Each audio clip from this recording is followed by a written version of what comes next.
Na-enjoy po namin sa totoo lang. Nung sinabi sa amin na yun nga, if okay lang sa amin maging parte ng Lucky Day, of course we said yes po. And I thought parang siguro mga 2 days lang ako doon kasi feeling ko hindi ko kakayanin dahil hindi naman po talaga ako host. Pero sobrang grateful po ako sa mga co-host namin kasi tinutulungan din po nila kami. So yun po, so far, na-enjoy po namin. I feel at home. Ako sobrang na-enjoy. Minsan nga meron kaming moment ni Francine pag nakaupo kami dun sa naka-standby kami. Sinasabi namin na ang saya na ito. Ang saya, parang ang sarap sa pakiramdam na ginagawa natin yung ganitong trabaho. Nung una kinakabahan talaga kami, pero thankful kami sa mga co-host din po namin, especially kay Kuya Luis, kay Kuya Robby, kay Ate Mela. Lahat po sila kay Ate Shaina na ginaguide po kami, tinutulungan po kami, binibreak po yung, syempre kahit pa paano ako po, na nahihiya pa rin, sila andyan para basagin yung hiya ko. So, yun, sobrang saya po. Sobrang saya. How do you feel na there are a lot of comments in social media clamoring na sana magtuloy-tuloy itong Sir Lucky Day, sana before showtime or sana before TV? Ay, kami rin naman po yun ang healing, pero syempre po, nasa management pa rin naman po ang salita. And sana po magtuloy-tuloy, pero either way, masaya po kami magkasama sa lahat. Saka mahalaga, kahit pansamantalang wala po yung showtime, meron pa rin napapasaya pa rin namin yung mga kapamilya natin. And I think yun ang mas importante mo. Kailan mo complete yung Gold Squad sa isang episode? Hindi rin po namin alam kasi yung schedule po namin talaga kasi hindi po, nagtutugma. Yung dalawa po, si Blight sa si Kyle, meron po silang ginagawa. Yung si Hai, may mga tapings din po sila. So mahirap. Kagaya po niya ng today na episode, absent din po kasi Francine lang po yun nandun. Saka si Kyle.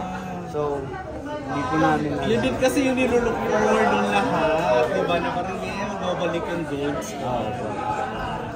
How was it working with mga kapuso naman? Since nandun din si Bianca Umali, kamusta? Oh, it's nice po kasi una-una sa lahat, mabait po si Ate Bianca. At saka nakakasama ko kasi siya madalas sa mga bench fashion show. So, pero dito sa Lucky Day, dun kami parang mas naging, mas may connection, kumbaga. And nakakatuwa lang din kasi bukod sa puro kapamilya, meron kaming kapusong kasama.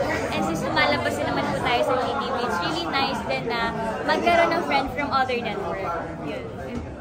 Kumaiba lang viral yung yung kami na prank sa OGDS vlog. So, ano ba to? In your experience, sa experience niyo ba? Were you ever, parang ano ba to? Ever ba may pressure na gano'n na kailangan huwag sabihin ng totoo? Ever? Nagkutsabahan kayo? Huwag pong sabihin ng totoo. Parang gano'n. In the past. Natutoong kayo. Diba parang gano'n? Ito lang ito sabihin ko na sa kanila. Sabihin na natin talaga ba? Ako, Ito talaga para malaman din. Kakabahan, baka prank din dito. Sige ba? Acting. Ito talaga, seryoso po ako. Uulitin ko po ulit, pangilang ulit na po na hindi po naman, kung ano po yung nakita niyo po dun sa vlog ni Tito OG po, yun po talaga ang Francine. Alam po namin yung priorities po namin, ilang beses ko pong uulitin, and mahal ko po ang parents ni Jean, nire-respeto ko po, at sa akin po yun, may priorities din po ako, na si Francine din po mismo ang nagsasabi na unahin ko yung priorities ko. And ayun ang sa akin, pinaka-importante, at yun kami ngayon, guys, yun kami ngayon. Pero you consider yourselves lucky with each other? Opo, ako, sabihin ko po, opo. Swerte ako kay Francine. Kasi ngayon, maaga na ako natutulog. Kailangan po po yan. Na-influensya ka? Oo, kasi po may Lucky Day na, syempre maaga call pa. Kayo naman, masyado nyo ako ba? Parang si Francine. Wala. May hahabol ako si Dr. Tyler pupunta dito. Papakilala mo ba may chance ba ipakilala mo alam ba niya yung may love team ka dito? Alam niya po yun. Ang for sure po, pag naman bumisita si Dr. Tyler dito, baka kami pa po ang maglibot sa kanya sa Pilipinas. So, malay natin mag-vlog kami with him. Yun, alam naman po niya. Saka gusto ko rin po magpakairo sa kanya. Kasi po yung nagpakairo si Francine din po. Hindi lang po ako nakasama nun kasi meron din po akong pinuntahan na kamag-anak ko rin po nun. So, siya lang po yun. Ngayong open na yung pwede kayong gumawa sa GMA, meron ba kayong mga Kapuso Stars na gusto makasama? I'm sorry? Mga Kapuso Stars. GMA. Na gusto maka-work? Oo. Since open na ngayon.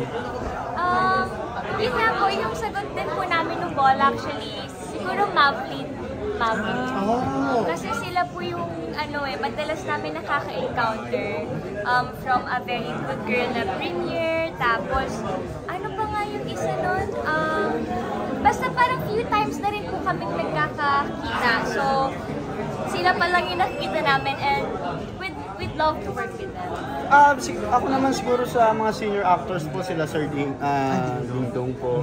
Saka si Sir John Lloyd. Miss Marian. Saka si Sir John Lloyd din po. Gusto ko rin po makatrabaho talaga. Last question.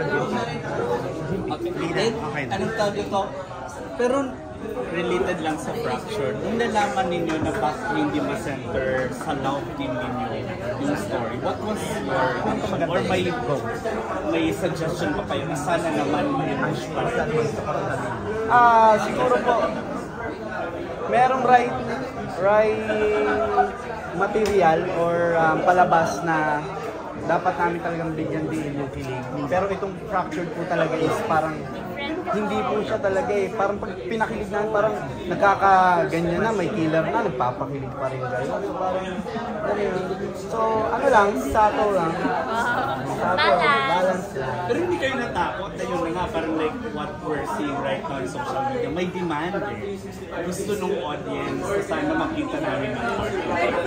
Nakikita rin naman yung Makikita naman. It's just that hindi lang po talaga nag-focus masyado sa kilig na meron sa sali. Kasi nga po kami nga po yung balance.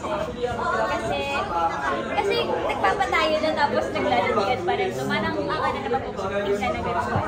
But yeah, makikita rin naman po. But it's generous on your end na you give way. Kasi pwede naman kayo yung kilig, hindi yung iba, di ba? Sa iba rin na, ginawa po namin yung Fractured pagkatapos ng 30 minutes. So, tingin naman po namin na masyado na rin namang kilig moments doon. So, parang ito time na rin din siguro for us din na ma-discover namin kung ano yung kasayahan namin kapag kami na. Saka malay nyo, hindi sa Fractured kami magpakilig. Ay! Malay nyo. Araw-araw nyo naman sa It's Your Lucky Day. Malay nyo, hindi rin sa It's Lucky Day. May bagong series. Sige, sa totoong buhay. Salamat po. Sure lang, Joseph. I mean, kayo na ba? Okay.